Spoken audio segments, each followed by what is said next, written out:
जय श्री कृष्णा।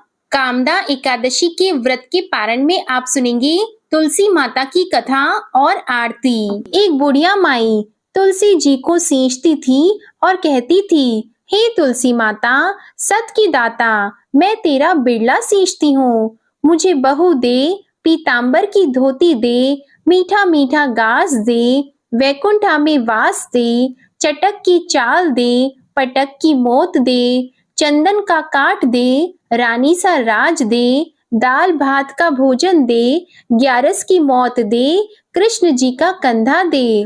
तब तुलसी माता यह सुनकर सूखने लगी। तो भगवान ने पूछा, हे तुलसी, तुम क्यों सूख रही हो? तो तुलसी माता ने कहा कि एक बुढ़िया रोज आती है और यही बात कह जाती है। मैं सब बात तो पूरा कर दूंगी, लेकिन भगवान कृष्ण का कंधा कहाँ से लाऊंगी? तो भगवान बोले, जब वो मरेगी तो मैं अपने आप कंधा दे आऊंगा। तू बुढ़िया माई से कह देना। जब बुढ़िया माई मर गई, सब लोग आ गए। जब माई को ले जाने लगे तो वह किसी से नहीं उठी। तो भगवान श्री कृष्ण एक बार 12 बरस के बालक का रूप धारण करके आए और बालक ने कहा, मैं कान में एक बात कहूंगा तो बुढ़िया माई उठ जाएगी। बालक ने बुढ़िया माई के कान में कहा, बुढ़िया माई, मन की निकाल ले, पीतांबर की धोती ले, मीठा मीठा गास ले, वैकुंठा में वास ले, चटक की चाल ले, पटक की मौत ले, कृष्ण जी का कंधा ले। यह सुनकर बुढ़िया माई हल्की हो गई। तो भगवान श्री कृष्ण ने उन्हें कंधा दिया और बुढ़िया माई को मुक्ति मिल गई। हे तुलसी माता, जैसे बुढ़िया माई को मुक्ति दी, वैसी ही सबको देना। प्रेम से बोलिए श्री तुलसी महारानी की जय, भगवान श्री कृष्ण की जय। अब आप सुनिए तुलसी माता की दूसरी कथा। शिव पुराण के अनुसार पौराणिक समय में दैत्यों का राजा दंभ हुआ करता था। वह बहुत बड़ा विष्णु भक्त था। कई सालों तक उसके यहाँ संतान नहीं होने के कारण उसने शुक्राचार्य को अपना गुरु बनाकर उनसे श्री कृष्ण मंत्र प्राप्त किया। ये मंत्र प्राप्त करके उसने पुष्कर सरोवर में घोर तपस्या की। भगवान विष्णु उसकी तपस्या से प्रसन्न हुए और उसे संतान प्राप्ति का वरदान दे दिया। भगवान विष्णु के वरदान से राजा दंभ के यहाँ एक पुत्र ने जन्म लिया। इस पुत्र का नाम शंखचूड़ रखा गया। बड़ा होकर शंखचूड़ ने ब्रह्मा जी को प्रसन्न करने के लिए पुष्कर में घोर तपस्या की। तपस्या से प्रसन्न होकर ब्रह्मा जी ने उसे वरदान मांगने को कहा। तब शंखचूड़ ने वरदान मांगा कि वह हमेशा अजर अमर रहे, वह कोई भी देवता उसे नहीं मार पाए। ब्रह्मा जी ने उसे ये वरदान दे दिया और कहा कि वह बद्री वन जाकर धर्मध्वज की पुत्री तुलसी, जो तपस्या कर रही है, उससे विवाह कर ले। शंखचूड़ ने वैसा ही किया और तुलसी के साथ विवाह के बाद सुखपूर्वक रहने लगा। उसने अपने बल से देवताओं, असुरों, दानवों, राक्षसों, गणधर्मों, नागों, किन्नरों, मनुष्यों तथा त्रिलोकी के सभी प्राणियों पर विजय प्राप्त कर ली। वह भगवान श्री कृष्ण का परम भक्त था। शंखचूड़ के अत्याचारों से सभी देवता परेशान होकर ब्रह्मा जी के पास गए और ब्रह्मा जी उन्हें भगवान विष्णु के पास ले गए। विष्णु ने कहा कि शंखचूड़ की मृत्यु भगवान शिव के त्रिशूल से ही होगी, अतः आप उनके पास जाएं। भगवान से उन्हें चित्ररथ नामक गण को अपना दूत बनाकर शंखचूड़ के पास भेजा। चित्ररथ ने शंखचूड़ को समझाया वह देवताओं को उनका राज्य लौटा दे, परंतु शंखचूड़ ने मना कर दिया और कहा कि वह महेश्वर से युद्ध करना चाहता है। भगवान शिव को जब ये बात पता लगी तो वे युद्ध के लिए अपनी सेना लेकर निकल पड़े और दानवों में घमासान युद्ध हुआ, परंतु ब्रह्मा जी के वरदान के कारण शंखचूड़ को देवता नहीं हरा पाए। भगवान शिव ने शंखचूड़ का वध करने के लिए जैसे ही अपना त्रिशूल उठाया, तभी आकाशवाणी हुई कि जब तक शंखचूड़ के हाथ में श्री हरि का कवच है और उसकी पत्नी का सतीत्व अखंडित है, तब तक इसका वध असंभव है। आकाशवाणी सुनकर भगवान विष्णु वृद्ध ब्राह्मण का रूप धारण कर शंखचूड़ के पास गए और उससे श्री हरि कवच दान में मांग लिया। शंखचूड़ ने वह कवच बिना किसी संकोच के दान कर दिया। शंखचूड़ का रूप बनाकर तुलसी के पास गए शंखचूड़ रूपी भगवान विष्णु ने तुलसी के महल के द्वार पर जाकर अपने विजयी होने की सूचना दी। ये सुनकर तुलसी बहुत प्रसन्न हुई और पति रूप में आए भगवान का पूजन किया। ऐसा करते ही तुलसी का सतीत्व तो खंडित हो गया और भगवान शिव ने युद्ध में अपने त्रिशूल से शंखचूड़ का वध कर दिया। तब तुलसी को जब पता चला कि वे उनकी पति नहीं है बल्कि वे तो भगवान विष्णु हैं, तो क्रोध में आकर तुलसी जी ने कहा कि आपने छल पूर्वक मेरा धर्म भ्रष्ट किया है और मेरे पति को मार डाला। अतः मैं आपको श्राप देती हूँ कि आप पाषाण होकर धरती पर रहें। तब भगवान विष्णु ने कहा कि देवी, तुम मेरे लिए भारतवर्ष में रहकर बहुत दिनों तक तपस्या कर चुकी हो। तुम्हारा ये शरीर नदी रूप में बदलकर गंडकी नामक नदी के रूप में प्रस्तुत होगा। तुम पुष्पों में श्रेष्ठ तुलसी का वृक्ष बन जाओगी और सदा मेरे साथ रहोगी। तुम्हारे श्राप को सत्य करने के लिए मैं पाषाण शालिग्राम बनकर रहूंगा। गंडकी नदी के तट पर मेरा वास होगा। प्रेम से बोले भगवान विष्णु और तुलसी माता की जय। आइए अब सुनते हैं गरीब ब्राह्मण और तुलसी माता की कहानी। एक नगर में एक गरीब ब्राह्मण अपनी पत्नी के साथ रहता था। वो भिक्षा मांगकर अपना सारा जीवन गुजारता था और भगवान की पूजा में लगा रहता था। वह उतनी ही भिक्षा मांगता था जिससे उसके और उसके परिवार का पेट भर सके। उस नगर का राजा बहुत धनवान और ब्राह्मणों का आदर करने वाला था। राजा किसी भी ब्राह्मण को अपने महल से खाली हाथ नहीं जाने देता था। दूर दूर से ब्राह्मण राजा के पास आते और उसे मुंह मांगा दान देकर आशीर्वाद देते हुए चले जाते। एक दिन ब्राह्मण की पत्नी ने ब्राह्मण से कहा कि दूर दूर के ब्राह्मण राजा से मनचाहा दान लेकर चले जाते हैं और तुम यहाँ के यहाँ एक दिन भी राजा के पास नहीं गए। जन्म भर कंगाली कहाँ तक झेलूं? आज तुम जाओ और राजा से कुछ मांग कर लाओ। ब्राह्मण ने अपनी पत्नी को समझाते हुए कहा कि तू तो बावरी है, हमें धन की क्या जरूरत, हमें इतना तो मिल ही जाता है जिससे हम अपना पेट भर सकें, और राजा का धन अच्छा नहीं होता, वो हमें नहीं लेना चाहिए। ब्राह्मण की पत्नी जिद पर अड़ गई और बोली, मैं तुम्हारी एक भी बात सुनने वाली नहीं हूँ। कब तक हम कंगाली में जीते रहेंगे? तुम तो रोज माला लेकर बैठ जाते हो। अपने बच्चों को क्या खिलाएं और क्या पहनाएं? जब बच्चे दूसरे बच्चों को पहनते ओढ़ते और खाते पीते देखते हैं तो उनका मन भी ललचाता है। आज तुम राजा के पास जाओ, राजा बहुत भला व्यक्ति है, वो हमें जरूर मुंह मांगा दाम देगा। मजबूर होकर ब्राह्मण राजा के महल की ओर चल दिया, पर राजा उस समय महल में नहीं था। ब्राह्मण को वापस लौटना पड़ा। दूसरे दिन ब्राह्मण की पत्नी ने ब्राह्मण को फिर से महल भेजा, परंतु राजा फिर से महल में नहीं मिला। तीसरे दिन राजा महल में मिल गया और उसने ब्राह्मण का स्वागत किया और उसे आसन पर बैठाया और 2 दिन ना मिल पाने के लिए क्षमा भी मांगी। राजा ने कहा, मैं आपकी क्या सेवा कर सकता हूँ? ब्राह्मण ने कहा, जो मैं मांगू तो आप दे सकेंगे? राजा ने कहा, हाँ कहिए, मैं आपकी क्या सेवा कर सकता हूँ? ब्राह्मण ने निवेदन किया, महाराज मैं कुछ और नहीं चाहता, बस आप मुझे अपने पसीने की कमाई से 4 पैसे दान में दे दीजिए। ब्राह्मण की बात सुनकर राजा चौंक गया और सोचने लगा, खजाने में बहुत सारा धन पड़ा है पर मेरी मेहनत की एक कौड़ी भी नहीं है। राजा ने ब्राह्मण से कहा, आप मुझे 1 दिन का समय दें, मैं कल आपको आपका मुंह मांगा दान दूंगा। ब्राह्मण को जब खाली हाथ देखा तो पत्नी बोली, क्या हुआ? राजा ने कुछ नहीं दिया। ब्राह्मण बोला, राजा ने कल देने के लिए कहा है। ब्राह्मण की पत्नी सोचने लगी, शायद इन्होंने बहुत सारा धन मांगा होगा और राजा को इसकी व्यवस्था करने में समय लग रहा होगा, इसलिए कल बुलाया है। दूसरी ओर राजा ने अपने राजसी कपड़े बदलकर फटे पुराने कपड़े पहने और मजदूर जैसा भेष बना लिया। जब राजा की पत्नी ने देखा और कारण पूछा तो राजा ने सब कुछ बताया। रानी बोली, मैं भी आपके साथ चलूंगी। राजा के हाँ कहने पर रानी भी पुरानी साड़ी पहनकर आ गई।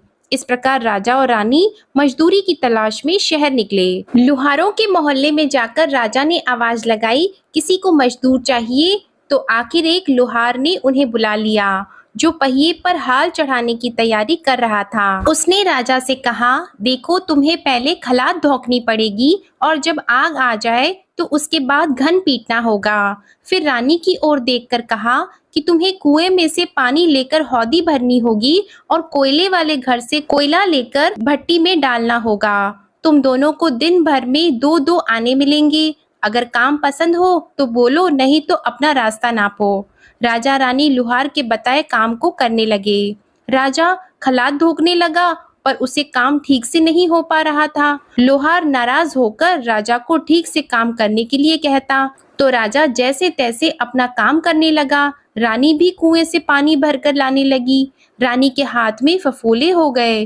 किसी तरह बड़ी कठिनाइयों से उसने पानी का हौद भरा। उसके बाद रानी कोयला लाकर भट्टी में डालने लगी। भट्टी में आग आने पर लुहार ने बाट भट्टी में से निकालकर पहिए पर जमाई और एक घन अपने हाथ में लेकर और एक राजा के हाथ में देकर कहा, देखो बारी बारी से घन इस पर पटकना, हाथ इधर उधर न हो पाए। राजा जोर जोर से घन पटकने लगा, लेकिन उसका निशाना ठीक नहीं बैठता। कभी घन हाल पर गिरता तो कभी पहिए पर।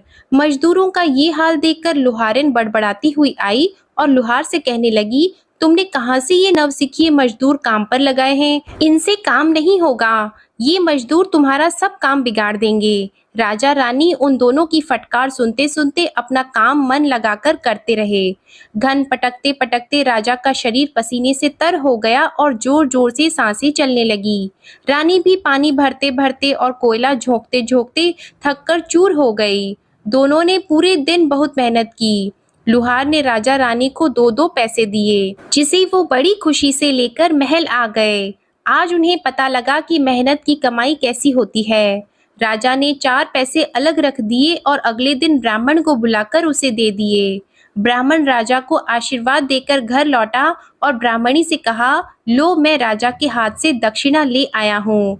ब्राह्मणी खुश होकर दौड़ती हुई आई और जब उसने 4 पैसे देखे तो वह ठिठक कर रह गई और उन्हें दूर फेंक दिया। वो जल भुनकर ब्राह्मण से बोली, तुम जैसे दरिद्र से राजा के यहाँ जाकर भी कुछ न मांगा गया, शर्म भी नहीं आती। यह कहकर वह रूठ कर चली गई और बहुत देर तक बड़बड़ करती रही। ब्राह्मण ने उन 4 पैसों को उठाकर तुलसी घर के पास रख दिया और सोचा, जब ब्राह्मणी शांत हो जाएगी तो जरूरत पड़ने पर उठा लेगी। परंतु कई दिनों तक पैसे वहीं रखे रहे और फूल बेलपत्र ऊपर से गिरकर मिट्टी में दब गए। ब्राह्मण और ब्राह्मणी दोनों ही उन सिक्कों के बारे में भूल गए। कुछ दिनों बाद तुलसी घर में 4 पौधे उगे। चारों पौधे बहुत सुंदर थे। ये देखकर ब्राह्मणी रोज उनमें पानी डालती। 4 महीने बाद वह पौधे बड़े हो गए और उनमें फूल लगने लगे। फूल सूखने पर इनसे मोती झड़ने लगे। ब्राह्मण और ब्राह्मणी ने कभी मोती नहीं देखे थे। वो समझे कि कोई बीज है। हर रोज कई फूल झड़ते और बहुत मोती पूरे तुलसी घर में बिखर जाते। ब्राह्मणी उन मोतियों को समेटकर घर के एक कोने में डाल देती। इस तरह वहां मोतियों का ढेर लग गया। एक दिन एक सब्जी वाली आई। ब्राह्मणी को सब्जी लेनी थी पर उसके पास पैसे नहीं थे। उसने सब्जी वाली से कहा, क्या तुम इन चमकदार चीजों के बदले सब्जी दे सकती हो? सब्जी वाली ने देखा तो वो पहचान गई कि ये तो मोती है। उसने खुशी खुशी ब्राह्मणी को उन मोतियों के बदले उसकी मनपसंद सब्जी दे दी। अब से हर रोज ऐसा होने लगा। ब्राह्मणी और सब्जी वाली दोनों खुश थे। सब्जी वाली यह सोचकर खुश थी कि मुझे 1 पैसे की तरकारी के बदले हजारों का माल मिलता है, और ब्राह्मणी ये सोचकर खुश थी कि इन चीजों के बदले सब्जी मिल जाती है। इस प्रकार कई महीने बीत गए। उधर राजमहल में कई राजहंस थे जो मोती चुगते थे। राजा का यह नियम था, जब राजहंस मोती चुग लेते थे, इसके बाद ही राजा और उनका परिवार भोजन करता था। एक समय बाद राजा का सारा धन उन मोतियों और दान देने में खर्च हो गया। अब राजा को मोती खरीदने के पैसे तक नहीं बचे। यह खबर पूरे नगर में फैल गई। ब्राह्मण और ब्राह्मणी को जब ये पता चला तो उन्होंने यही विचार किया कि राजा बहुत दानी और नेक दिल है। उसने अपना सब कुछ दान कर दिया, यहाँ तक कि शायद उनके पास खाने को भी कुछ नहीं है। ऐसे हालात में हमें उन लोगों की सहायता करनी चाहिए। तो ब्राह्मण ने कहा, अगर तू कहे तो इसमें से कुछ बीज राजा को दे दूं। तो ब्राह्मणी कहती है, इससे सब्जी और खाने की चीजें मिल जाती है। ब्राह्मणी ने कहा, हाँ, मैं रोज इसके बदले सौदा लिया करती हूँ। ऐसा कहकर ब्राह्मणी एक टोकरी बीज भर लाई। ब्राह्मण राजा के पास पहुंचा और उसे वो मोती दिए और राजा को सारी बात बताई। राजा उन मोतियों को देखकर चौंक गया। उसने मोती राजहंस को दिए। राजहंस उन्हें चुगने लगा। ये देखकर राजा ने ब्राह्मण से कहा, एक एक मोती सैकड़ों रुपयों का है। सच बताएं, आपके पास इतने मोती आए कहाँ से? ब्राह्मण बोला, महाराज, ऐसे तो हमारे घर पर बहुत हैं। और राजा को पूरी बात बताई। राजा अपने मंत्रियों के साथ ब्राह्मण के घर पहुंचे और उन चारों पेड़ों को देखा। पूछताछ में उन सिक्कों वाली बात सामने आ गई। जब पेड़ों को देखा तो उनकी जड़ के पास वही सिक्के चिपके हुए थे। आज ब्राह्मण और ब्राह्मणी को मालूम हुआ कि उनके पास लाखों करोड़ों की दौलत है, जिसे वो साधारण बीज समझते थे। ब्राह्मण ने सोचा कि मेरे लिए यह धन किस काम का। ऐसा सोचकर ब्राह्मण ने सारे मोती राजा को दान में दे दिए। राजा की आंखें खुल गई। मेहनत के धन की कीमत उन्हें मालूम पड़ गई। उस दिन राजा ने प्रण कर लिया कि मैं खजाने के पैसों से एक भी पैसा अपने खर्च में नहीं लगाऊंगा। अपना खर्च मेहनत करके चलाऊंगा। खजाने और ब्राह्मण के दान से राजा ने जनता के हित में कई धर्म कार्य शुरू किए। तुलसी माता की कथा समाप्त होती है। प्रेम से बोलिए माँ तुलसी जी की जय। अब आप सुनिए तुलसी माता की आरती। तुलसी महारानी नमो नमो, हरि की पटरानी नमो नमो। तुलसी महारानी नमो नमो, धन तुलसी पूरण तप कीनो, शालिग्राम बनी पटरानी नमो नमो। तुलसी महारानी नमो नमो, हरि की पटरानी नमो नमो। जाके पत्र मंजरी कोमल, श्रीपति कमल चरण लपटानी नमो नमो। तुलसी महारानी नमो नमो, हरि की पटरानी नमो नमो। कौन से महीने बोई रानी तुलसा, कौन से महीने हुई हरियाली नमो नमो। कौन से महीने हुई तेरी पूजा, कौन से महीने हुई पटरानी नमो नमो। तुलसी महारानी नमो नमो, हरि की पटरानी नमो नमो। आषाढ़ मास में बोई रानी तुलसा, सावन मास में हुई हरियाली नमो नमो। तुलसी महारानी नमो नमो। कार्तिक मास में हुई तेरी पूजा, मंगसिर मास में हुई पटरानी नमो नमो। तुलसी महारानी नमो नमो। धूप दीप नैवेद्य आरती, पुष्पन की वर्षा बरसानी नमो नमो। तुलसी महारानी नमो नमो। 56 भोग 3600 व्यंजन, बिन तुलसा हरि एक न मानी नमो नमो। तुलसी महारानी नमो नमो। जो तुलसी को सवेरे गाए, श्री कृष्ण के दर्शन पाए नमो नमो। तुलसी महारानी नमो नमो। जो तुलसी को दोपहर में गाए, खीर खांड का भोग लगाए नमो नमो। तुलसी महारानी नमो नमो। जो तुलसी को सांझ को गाए, श्री कृष्ण की आरती उतारे नमो नमो। तुलसी महारानी नमो नमो। जो तुलसी को रात को गाए, श्री कृष्ण के चरण दबाए नमो नमो। तुलसी महारानी नमो नमो। सभी सखी मैया तेरो यश गावे, भक्ति दान दीजिए महारानी नमो नमो। तुलसी महारानी नमो नमो, तुलसी महारानी नमो नमो, हरि की पटरानी नमो नमो। प्रेम से बोलिए तुलसी माता की जय, लक्ष्मी माता की जय, भगवान विष्णु जी की जय। आशा करती हूँ आप सभी का पाप मोचनी एकादशी का व्रत सफल हो और भगवान विष्णु जी और माता लक्ष्मी जी की कृपा आप पर सदा बनी रहे। आज की वीडियो पसंद आई हो तो इसे लाइक जरूर कीजिएगा और कमेंट में भगवान विष्णु जी और माता लक्ष्मी जी की जय जरूर लिखिएगा। इसी के साथ आप हमारे चैनल पर चैत्र मास महात्म्य में देवी भागवत पुराण की कथाएं और नवरात्रि की कथाएं भी जरूर सुनिएगा। इसके लिए आप हमारे चैनल को सब्सक्राइब करके बेल आइकन जरूर प्रेस कर लें, जिससे कि आपको हर वीडियो का नोटिफिकेशन समय पर मिल सके। जय श्री कृष्णा।